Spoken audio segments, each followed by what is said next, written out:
तो पाकिस्तानी वकील और उसे लेकर कांग्रेस का प्रेम, ये आरोप इसीलिए क्योंकि इंटरनेशनल कोर्ट ऑफ जस्टिस में जो वकील कुलभूषण जाधव की फांसी के लिए दलीलें देता रहा, वो यूपीए सरकार के दौरान भारत का वकील नियुक्त किया गया था। यानी कि देश के दुश्मन की पैरवी करने वाला वकील कभी भारत की पैरवी किया करता था। आखिर ऐसा क्यों? क्या देश में काबिल वकीलों की कमी है? कांग्रेस की सरकार पर यह गंभीर आरोप लगा क्योंकि वकील खावर कुरैशी कुलभूषण जाधव की आजादी के आगे सबसे बड़ी रुकावट दिखाई दिया। पाकिस्तानी मूल के खावर कुरैशी को लेकर कांग्रेस फिर से सवालों में है कि आखिर उसने अपनी सरकार के कार्यकाल में खावर कुरैशी को वकील बनाकर देश की इज्जत को चोट क्यों पहुंचाई। प्रोफेशनलिज्म से लेकर काबिलियत जैसी बहुत सी दलील दी जाएंगी, लेकिन क्या देश से बढ़कर यह सब कुछ है? Within the application itself. Khawar Qureshi वो एडवोकेट जिसने अंतर्राष्ट्रीय अदालत में भारत के खिलाफ पाकिस्तान का पक्ष रखा है, यानी भारतीय नागरिक कुलभूषण जाधव को दी गई फांसी की सजा को सही साबित करने के लिए इसी वकील ने पाकिस्तान की तरफ से दलीलें रखी थी। ये अलग बात है कि इस व्यक्ति की झूठी दलीलें भारत के सच्चे दावों के सामने टिक नहीं पाई और पाकिस्तान इस केस के पहले राउंड में हार गया। पाकिस्तानी मूल के खावर कुरैशी लंदन के बहुत बड़े वकील हैं। कुलभूषण जाधव के मामले में इन्होंने इंटरनेशनल कोर्ट ऑफ जस्टिस में पाकिस्तान का केस लड़ा और इसके लिए इन्होंने 5 करोड़ पाकिस्तानी रुपए की मोटी फीस ली। हमारे क्यूसी वहाँ कोई सरल कोर्ट में वो काम करते हैं। वो पहले भी बोस्निया के जो जराइम के दौरान वो वहाँ पेश होते रहे आईसीजे में। सही। उनकी फीस वो ज़्यादा नहीं है, कुछ सिर्फ 5 लाख पाउंड उन्होंने लिया है। ज़्यादा नहीं है। मेरा मतलब पाकिस्तान के लिए इतना बड़ा कॉज है। अच्छा, ये तो एक तरफ रहा। सही। दूसरी तरफ हरीश साल्वे जो हैं, ये फॉर्मर वहाँ के सोलिसिटर जनरल है। शायद ये मुझे तो नहीं शायद उनको पता हो, हमारे बाकी दोस्तों को, कि पाकिस्तान में ये ओहदा अब शायद नहीं होता, इंडिया में भी था या अब है कि नहीं। इनकी फीस कितनी है आप अंदाजा करें? जाहिर है उसके बराबर तो गुमन साहब 1 रुपया। तो ये फर्क है, मैं कहूँगा उनके और हमारे। इस मोटी फीस के बदले खावर कुरैशी ने भारतीय नागरिक कुलभूषण जाधव को एक आतंकवादी कहा और अपनी दलीलों को साबित करने के लिए कई तरह के झूठ बोले। लेकिन हैरत इस बात से नहीं, हैरानी इस बात पर है कि यूपीए सरकार ने अपने कार्यकाल में खावर कुरैशी को अपना वकील चुना था। ये एक बहुत बड़ी और कड़वी सच्चाई है कि कुलभूषण जाधव की फांसी की मांग करने वाले खावर कुरैशी भारत सरकार के वकील रह चुके हैं। ये बात साल 2004 की है, जब महाराष्ट्र में रत्नागिरी की दाभोल परियोजना में एनरॉन कंपनी ने भारत सरकार पर 6 अरब अमेरिकी डॉलर यानी आज के हिसाब से करीब 38,000 करोड़ रुपए का केस कर दिया था। और जब ये मामला इंटरनेशनल कोर्ट ऑफ आर्बिट्रेशन में गया तो अपना केस लड़ने के लिए भारत सरकार ने खावर कुरैशी को अपना वकील नियुक्त किया था। तब सरकार ने भारत का केस लड़ने वाली लॉ फर्म डीएलए पाइपर को हटा दिया था और इसकी जगह फॉक्स मंडल को नियुक्त किया था। फॉक्स मंडल की ही सलाह पर खावर कुरैशी को वकील चुना गया था। उनको चुनने का ये था कि जितना मेरा याद है कि उनका नाम आया था अटॉर्नी जनरल ऑफिस से कि ये अच्छा लॉयर है और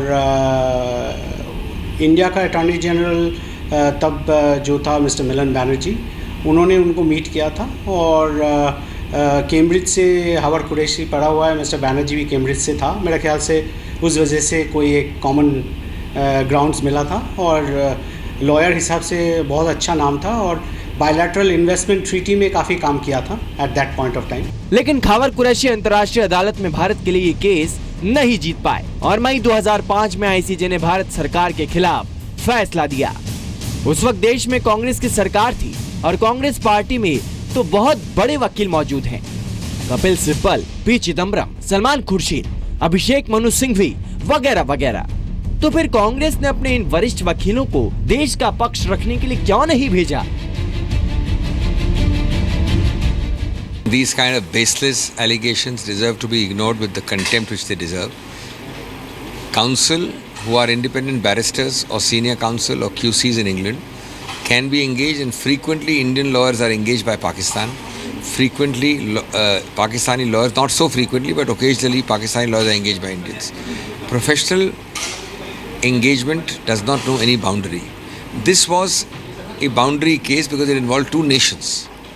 I don't think you should go back and see that in every case India should only engage a non-Pakistani. That's, I think, a very, very warped view, and I can understand why this government is adept at spreading misinformation and attributing motives to a non-issue. हैरत इस बात पर भी है कि भारत ने कारगिल युद्ध के दौरान पाकिस्तान द्वारा बंदी बनाए गए कैप्टन सौरभ कालिया और भारतीय नागरिक सरबजीत की रिहाई के लिए कोई बड़ा कूटनीतिक कदम नहीं उठाया। भाई अगर ये नागरिक अमेरिका का होता तब भी स्थितियां ऐसी होती क्या? अमेरिका का होता ये नागरिक तो उसको पाकिस्तान पकड़ता ही नहीं। देखिए, ये अमेरिका के नागरिक हैं, वो कहीं पे अफ्रीका में 2-4 ऐसे केसेस हुए हैं जहां अमेरिकन सोल्जर्स को सड़क पे लेके खींचा गया और उसकी डेथ भी हो गई वहां पर। तो ये पाकिस्तान ये काम नहीं करता, या और भी कोई जो देश है वो 10 बार सोच समझ के करता। जबकि मोदी सरकार ने इस बार भारत के सबसे काबिल वकीलों में एक हरीश साल्वे को आईसीजे भेजा ताकि कुलभूषण जाधव केस को इंसाफ मिल सके। साल्वे साहब, आप कह रहे हैं कि आप ट्विटर से दूर रहते हैं, सोशल मीडिया से दूर रहते हैं, बट आज आपको ये रियलाइजेशन है कि आज यहाँ भारत में, आप तो लंदन में बैठे हैं, आज आप भारत में, एक्चुअली आप भारत के हीरो हैं आज। जी ये देखिए, ये अच्छा है मैं भारत में नहीं हूँ, क्योंकि गलत आदमी को आप जरूरत से ज़्यादा क्रेडिट दे रहे हैं। इसका क्रेडिट जाना चाहिए उन लोगों पे जिन्होंने इतना बड़ा पॉलिटिकल फैसला लिया कि इस किस्म का केस लाया जाए, इतनी हिम्मत की और मेरे पे इतना भरोसा किया कि मैं इस बैटल को लीड कर सकूं। As a lawyer I did my best. तो उससे ज़्यादा मुझे लग रहा है ये कोई मुझे जैसे सचिन तेंदुलकर जैसे कोई ट्रीट कर रहा है, तो ये 1 मिनट खुशी तो होती है, झूठ नहीं बोलूँगा मैं, पर ये लग रहा है मुझे कि कुछ ज़रा unnecessary praise भी, excessive praise भी हो रहा है जरा। जी, but did Prime Minister Modi personally brief you on this, or did he speak to you on this? आज पीएम का फोन आया था और बड़ा मुझे, यानी I feel very humbled. Prime Minister called today and thanked me personally. Sushma ji, of course, I have been in touch with on a day-to-day basis as things develop. ये फैसला कि ऐसा केस फाइल किया जाए, ये बहुत अहम political फैसला होता है। ये बेझिझक लिया, सुषमा जी सामने से लीड कर रही थी, पीएम मोदी भी इसमें सहमत थे कि ये प्रोसीजर लिया जाए, और हम लोगों ने हिम्मत करके केस किया और सफल रहे।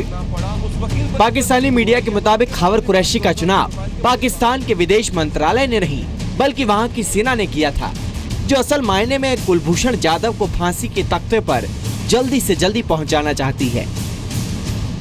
जब आर्मी चीफ बात कर रहे थे, उन्होंने खिताब किया जीएचक्यू में, तो उन्होंने ये भी कहा कि जो वकील भेजे गए थे कुलभूषण यादव का केस लड़ने के लिए, जनाब वो वकील हमने दिए, यानी वो वकील उसका अरेंजमेंट पाक फौज ने किया।